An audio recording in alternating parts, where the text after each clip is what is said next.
nostru seral, cum am făcut noi, și am analizat un grup de 30-40 de fete. Am zis, măi, vreau să mă însor și trebuie să iau pe cineva care să-mi convină mie. Și apoi m-am uitat, am văzut-o și i-am dat o întâlnire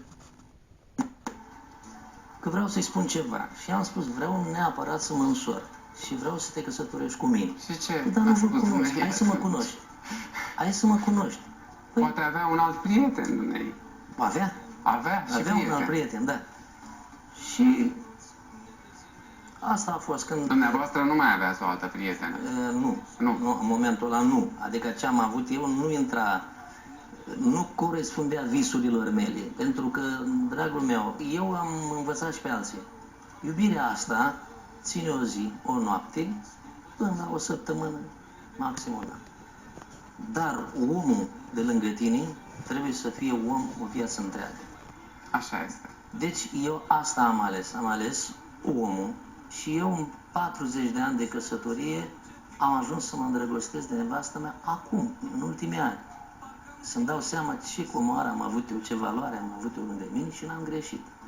Și uite că după 2 întâlniri am ajuns la părinți. Ce au spus dumnealor? Cine ești tu, măi, băiatule? Ea nu era pregătită să se mărite, dar acum dacă tot aia o să luăm în calcul și ideea asta, știi? E bine că ea s-a mai dus, s-a mai interesat în clasa mea, profesorii mă simpatizau, și până la urmă am mers matematic. Ne-am căsătorit și după aceea cu voia părinților? Cu voia părinților, cu o înțelegere reciprocă ireproșabilă. Am realizat foarte multe.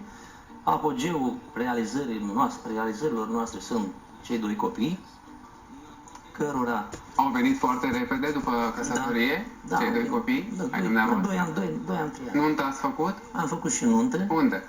În comuna mea. Și a fost, salonul... În casa mirelui. În casa... Totul calculat. Și a fost cât poate cuprinde acea încăpere, deci lumea a venit, pentru că și acolo, în comuna aia, de la 15 ani deja eram capitanul echipei de fotbal și ne știa lumea acolo.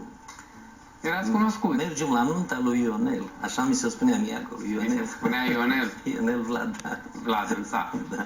Și a trecut și nunta, primul, dar divin, primul copil. Primul copil, nu spun, la nunta mea, am luat o minge de fotbal nou și era de aceea în hexagoane. Am pus fiecare membru al lotului nostru de fotbal să spună autograful, pentru că voiam să-i o fac cadou băiatului meu. A fost un lucru cert la mine. Totul funcționa conform parametrilor. Normal îi pusese numele Luis, tot de la un fotbalist spaniol. Avea băiatul și numele pus, dragi prieteni. În schimb, n-am putut să-l folosesc pentru că nașii mei, cine e Luis? Dom'le, mai schimbăm și noi, nu numai Gheorghe și Oași, mai facem și noi nume de astea latine. Nu, domnule, îmi pui numele la copiii mei. Și atunci am pus numele... Ați păstrat tradiția. La o fetiță de-a lui, Margareta Marius, i-am pus și a rămas Marius. Și atunci când s-a născut Marius, am vrut să-l fac fotbalist. Mare bucurie pentru dumneavoastră. Mare bucurie, imensă. La 5 anișori, dacă începusem eu să cânt, l-am dat la acordeon. A făcut 3 ani acordeonul, pe l-am dat la pian, 4 ani pianul. După aceea a intrat la liceul de muzică. Am crezut că îi place pentru că era deja foarte bun. Dar la un moment dat a venit la mine și mi-a zis, măi tată, știi ceva? Poți să mă bați, poți să-mi faci ce mi-ai face, eu ca tine nu o să fac niciodată în viață ce ai făcut tu. Și a zis, nu-mi place.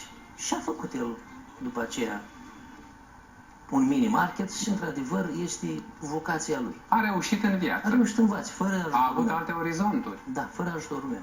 Și? Al doilea copil?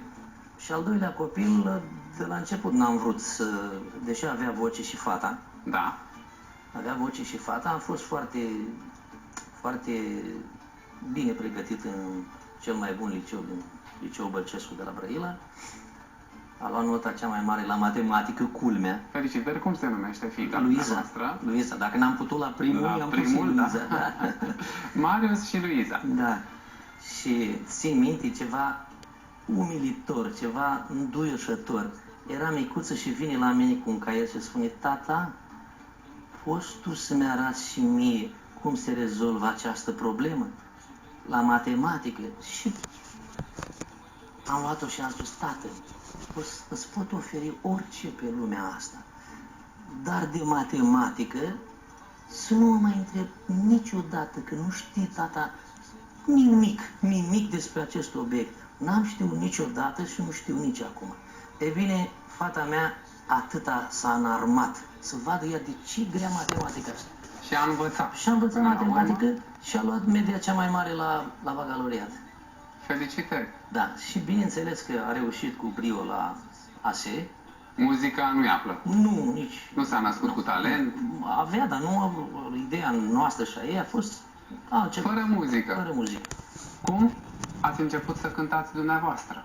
Păi, după ce am avut acel moment neplăcut când m-am trezit pe drumuri, m-am dus la o nuntă cu soția mea.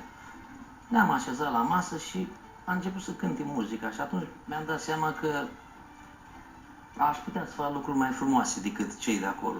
Și prețul era preț destul de mare și frecvența nunților era destul de mare. Și muzica face nunta până la urmă. Se știe lucrul ăsta, cum zice cetățenii.